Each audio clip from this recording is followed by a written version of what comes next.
Good morning. Welcome to the Thursday, March 13th edition of Coffee and Coin. I am late today. For one, I wanted to wait for all of those 8:30 economic reports to come out to see what, if any, impact they had on the market. But also just a lazy morning. So first, I want to look at two puts that we've taken this week. Actually, they were called on March 7th. So on BABA, on March 7th, we called a 130 put, and the 7th is here. You can see that we've had some retrace, but again, expecting to get back to these deeper Fibonacci levels on BABA. On Walmart, the call was a $90 put on the 7th, which might have been the 6th, but the 7th was here.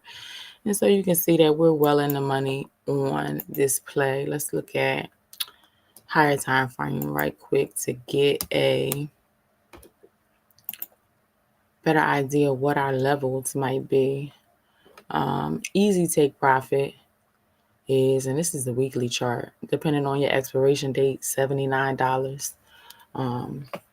So still liking the Walmart put. Let's just see what it's saying on lower time frames.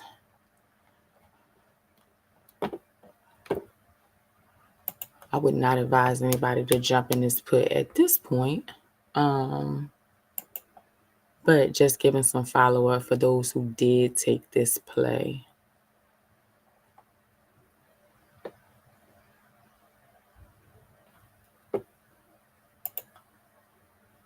Trying to get a level. The easiest one that I see is 79. Okay, here we go. 82, 82.17. So I would look at exiting. You'll probably get a bounce around that area. And I would look at exiting then, depending on what your expiration date is. But as promised, I am going to focus on and give you guys levels on SPY/SPX and QQQ. And I think my third one is Tesla. So let's talk about those three. I am currently sitting in SPY 563s. I have my 50 moving average at 567, so I'm still confident in that trade. But let's dig into some Fibonacci stuff real quick and how I'm going about determining these levels. So the first trick is on your highest time frame. We do top-down analysis, daily 4-hour, 1 hour, weekly, daily 4-hour. Whatever time frame, whatever kind of trader you are, swing trader, leap trader, find 3 time frames based on that. That's something we'll be discussing in training tonight.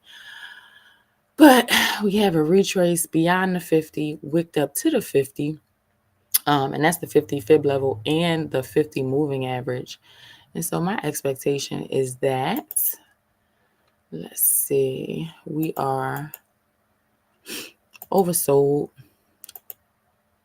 on the key higher time frames. So my expectation today is that we will get to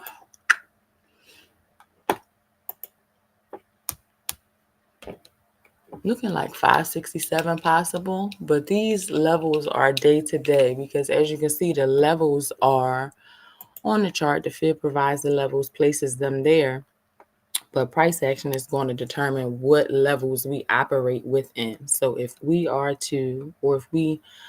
get above and stay above this 0.5 level, then our trading range is within this. And then there's a smaller trading range between these two moving averages within this larger level. So we'll see. If we trade to this lower level, then we'll be trading between 559 and 548. But again, my expectation is that we're going to have some bullishness in SPY today. Let's look at QQQ. Same thing. I see what is probably going to shape up to be an inverse head and shoulders. Shoulder here, head, shoulder forming here. And at a minimum, I would expect that we would get to our 50 moving average, which is at 483.73.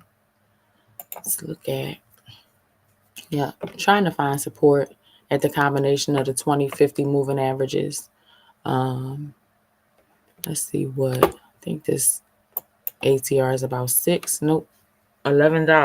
So ample opportunity to get up to our 200 moving average at 496 by the close of or the expiration of contracts tomorrow.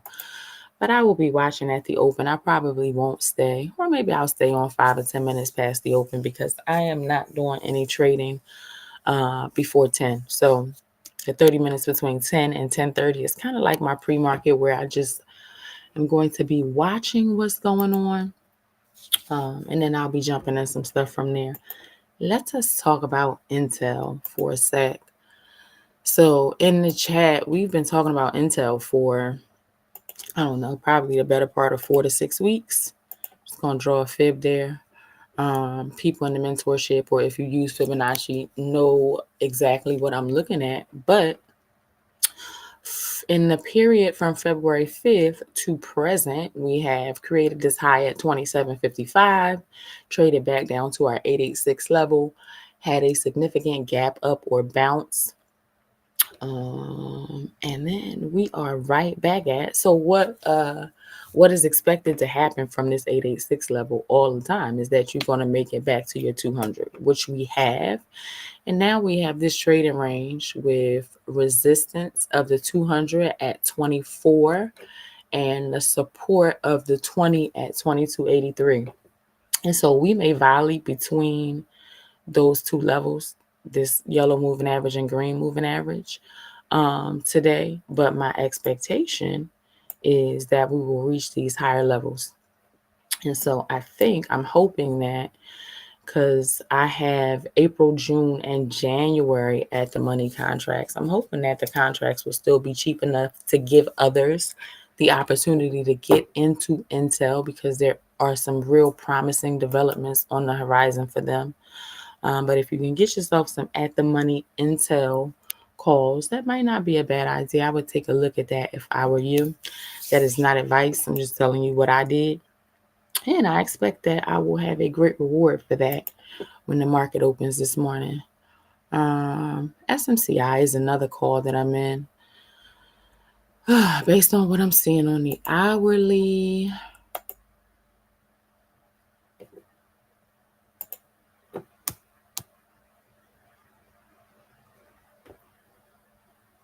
I'm just taking in the sights, right? Just seeing what's going on with the chart. I want to actually remove that fib and replace it.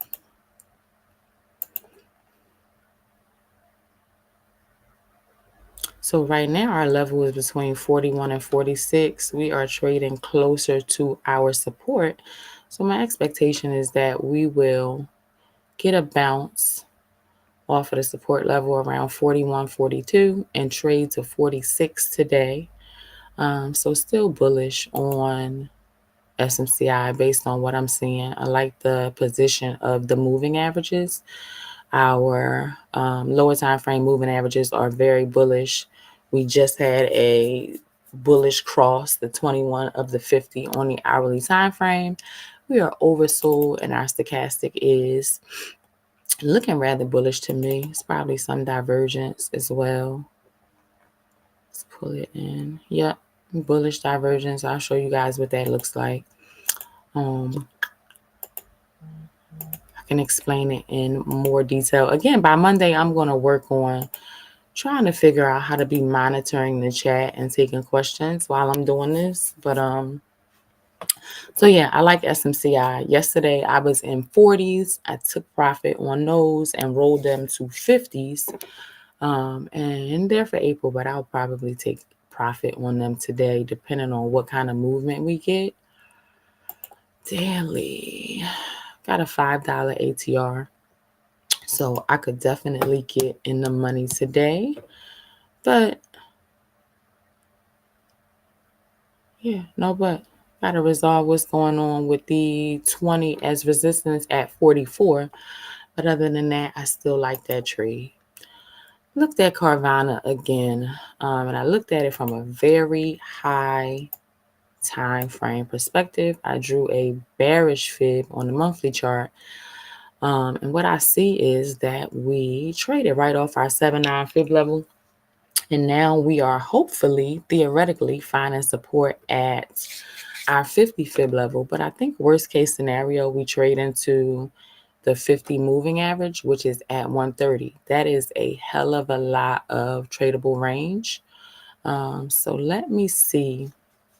Right now I'm in a call, but understand, as I've said in the last several videos, I'm not sold on the fact that the market route, this deep retrace that we're having, is over.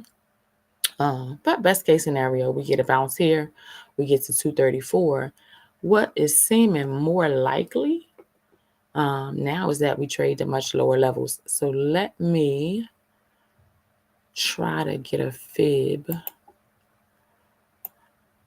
on here somewhere that captures the trading range that I think we're working with. I'm going to hide this fib.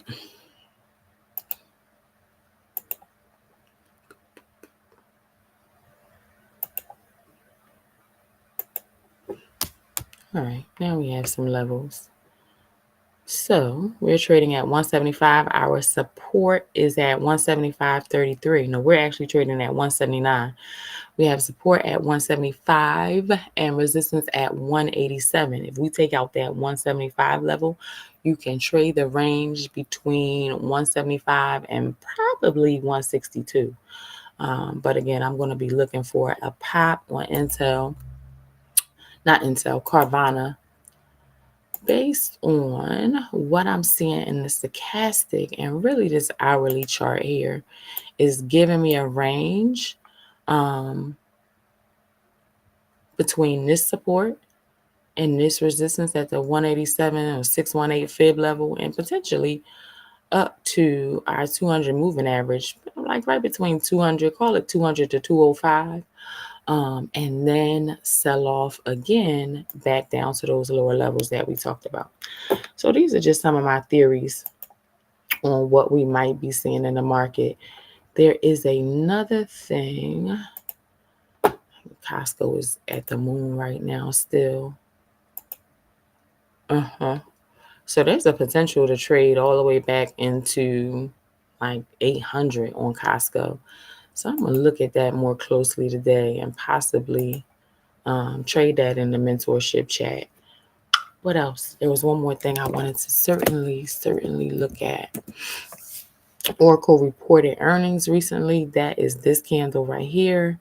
You can see then it kind of printed a really clean, and we're on a 4-hour chart, printed a really clean double bottom before it started to trade up again. Now we have the support of, let me close this, support of our 20 moving average with a nice bullish candle. I would take this easy range between 150 and 158. But let's see what that looks like on lower time frames. Yep, you have a bullish cross on your hourly. Let's go to the 15. All of your moving averages align basically together there. So I would be looking for a retrace into this 200 and take a call there and trade it up to 153, but potentially as high as that 200 moving average, which is sitting right above 158. So that's some insight. SQQQ was up more this morning, but it is, to me, looking very bearish. This is, call that a double top. You can call that a liquidity sweep. And then lower lows, lower highs. Let's draw a fib. See where it might go. I still like SQQQ as a hedge, a cheap hedge. But right now I see about $1 range to the next fib level. I think that based on what I'm seeing, that's where we're going. this 0.5 level and possibly deeper. Let's see.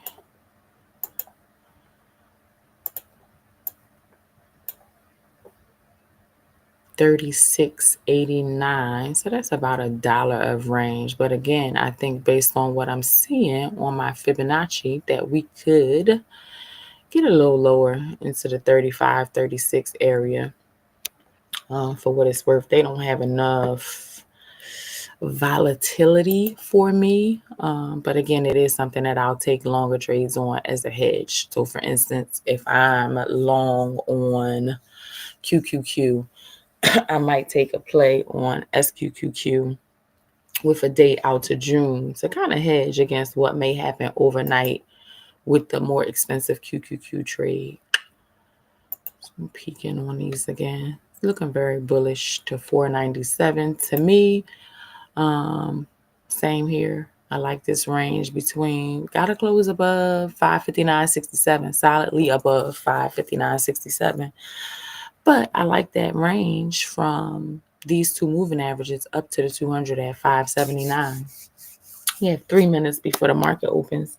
So I might as well sit here. I'm gonna try to check and see if I have anything, any questions or anything like that anywhere, and I don't see any. So I'm just gonna sit here quietly for a second and see how the market opens at 9:30 and possibly drop an entry or two. But again, I'm not doing anything until 10:30, and that's what gives me the ability to sit here with you guys through the open. Now, the one thing that I may be doing at the open is making an adjustment to my Intel call. I think I'm going to roll my April. Let me see what the contract is exactly.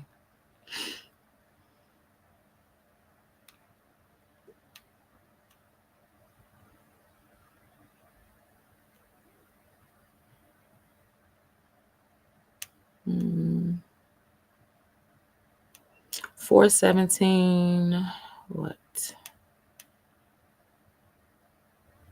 This is a mess. I'm looking at Robinhood. I take trades that I intend to hold longer on Robinhood sometimes because of the whole pattern day trading thing over there. But I see my date is 417. I think the strike is 22.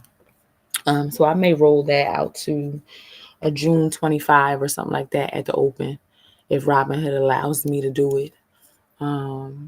Which is a method of taking partial profit. We can talk about that later. I'm going to go back over to my charts and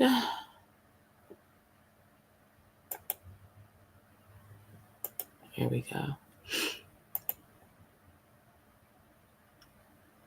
Oh, I also might be exiting Tesla depending on what kind of movement we get at the open.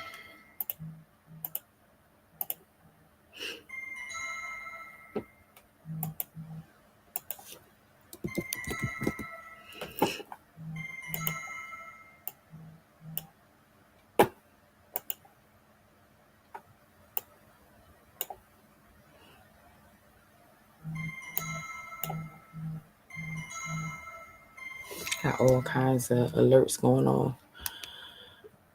One thing I caution you against is, and this is one of the reasons why I sit out the first 15 minutes at least, but now it's getting a little bit longer to at least 10 o'clock, is because I caution you not to be excited by or alarmed by these first candles, because often they are just a fake out. Let me look real quick and see how Intel is doing.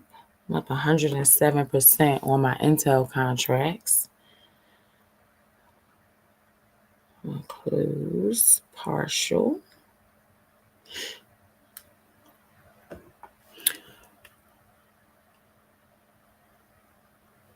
Just watching. Let's see.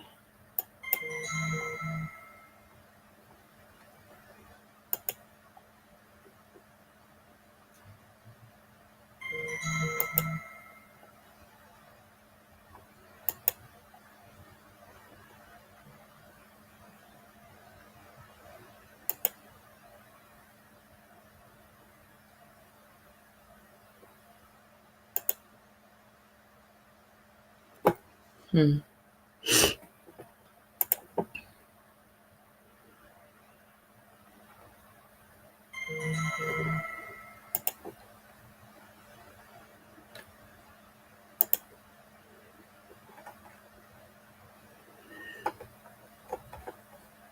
Yeah, I'm not too concerned about anything that I'm seeing. Just gonna let these first, at least the first 15-minute candle, but more likely the first two 15-minute candles play out before I think about entering or exiting anything. But the adjustment that I just made on Intel.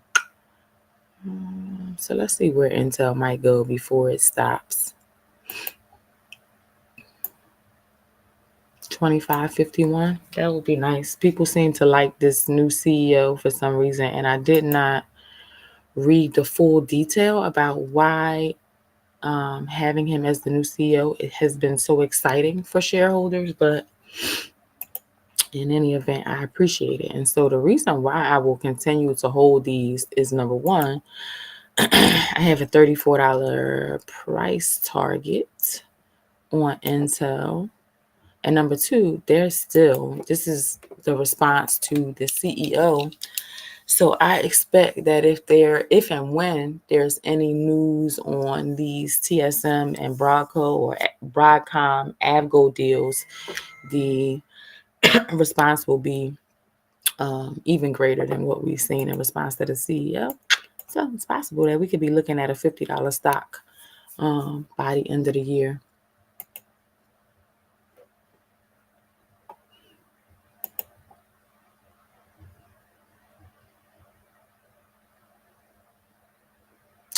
Not necessarily like that candle, but again, I look at the first couple 15-minute candles as fake out candles. So I'm not going to be too alarmed by that. SPY and QQQ are still basically holding their levels at support from yesterday.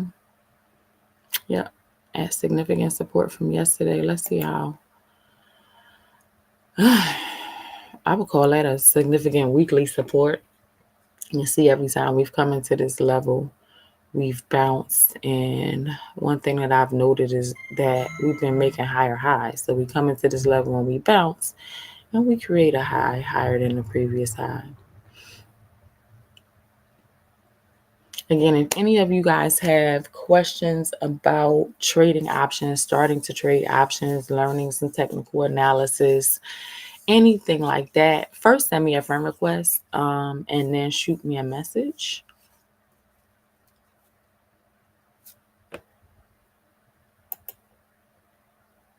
Yeah, Intel is going to hit 25.51 and then I will reevaluate because typically what happens is, as you can see here, when it hit this fib level, even though this was after hours, it started to consolidate. When it hit this fib level, it started to consolidate. And then it traded back, in fact, in both cases. So same expectation here. Again, this could be a fake out candle. And so my expectation is that when it gets up to that fib level at or near 25.51, it will start to consolidate and create a retrace. So I'll be watching for that.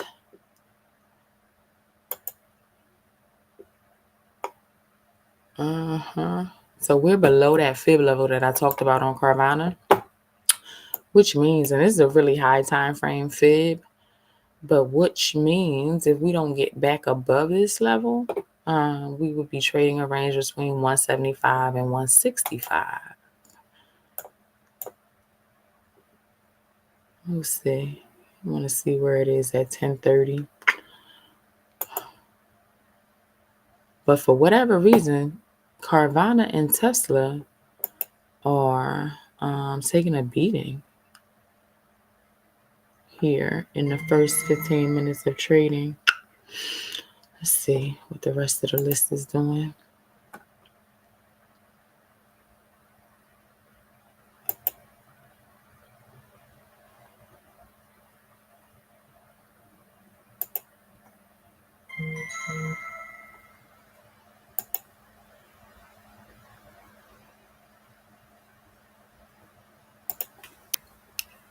Damn. Chip stocks taking an L right now, with the exception of Nvidia. Nvidia is kind of holding up. So might be looking at an Nvidia trade. Push 115.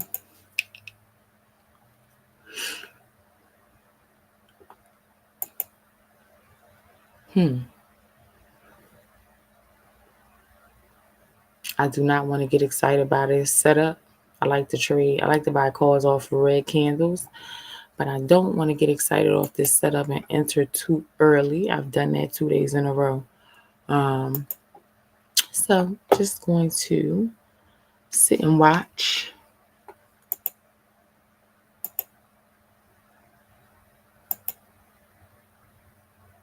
Another thing I was interested in was this one.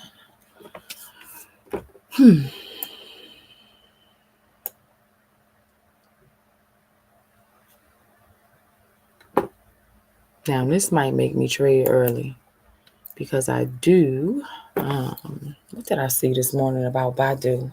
It was something significant, some significant news.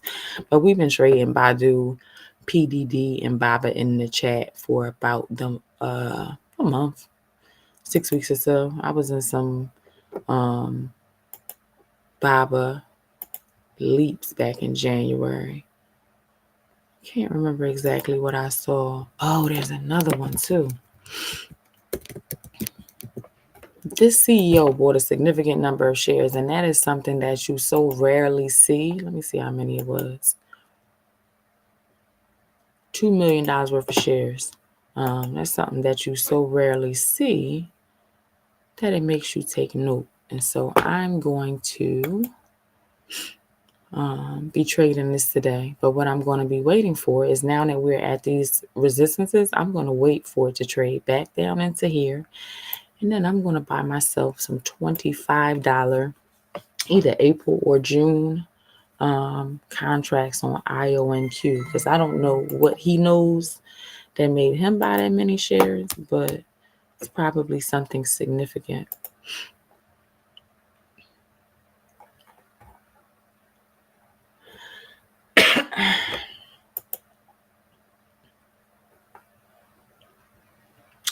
Had a lower low on XRP.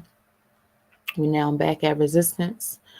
So I don't have great expectations for it. I think that it's going to come down to this 200 moving average, no matter what it does in the short term. I think that is where we're headed.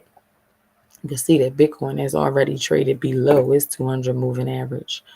And it's printing a red candle with these two levels as resistance. So make of that what you will.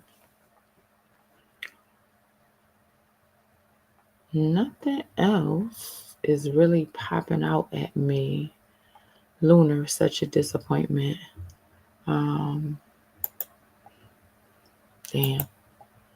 Yep. So Baidu and IONQ are demanding my attention right now.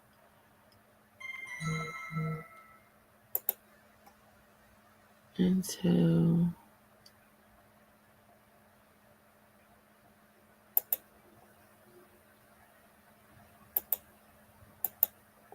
Baidu and IONQ, I should write those down because I'm gonna get off of here in a minute and at least find my contracts.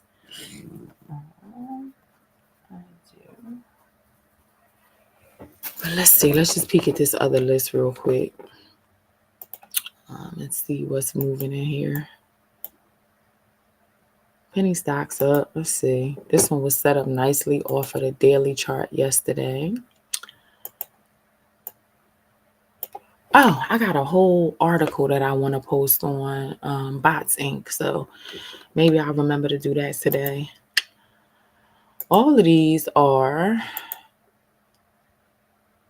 decent setup, some better than others, but the Bots Inc. setup, the coolest setup.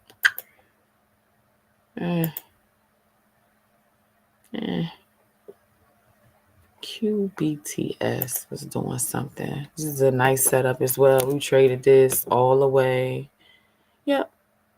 All the way up to that 28 level. But I wanted to look at double bottom.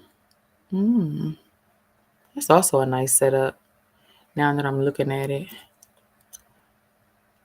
And these are some nice cheap stocks that you can buy shares of and just reduce the risk, don't have the expiration, don't have the time decay. Or you can buy some long-term, like some leap contracts on them at the money for really, really cheap. And so I hold a bunch of those. I check on them infrequently because I have till January 2026. In most cases, in some January 2027. But just waiting for that one headline that produces the explosive move that I need to take profit. I want to see what is down a significant amount.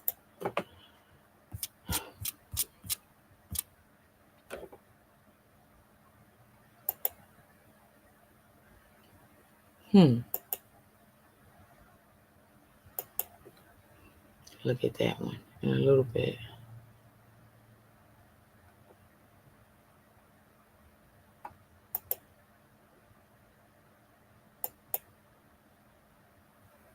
Hood and coin shorts. Hood and coin shorts. All right, guys. It's 10:43, and I've seen several plays that I'm interested in for today.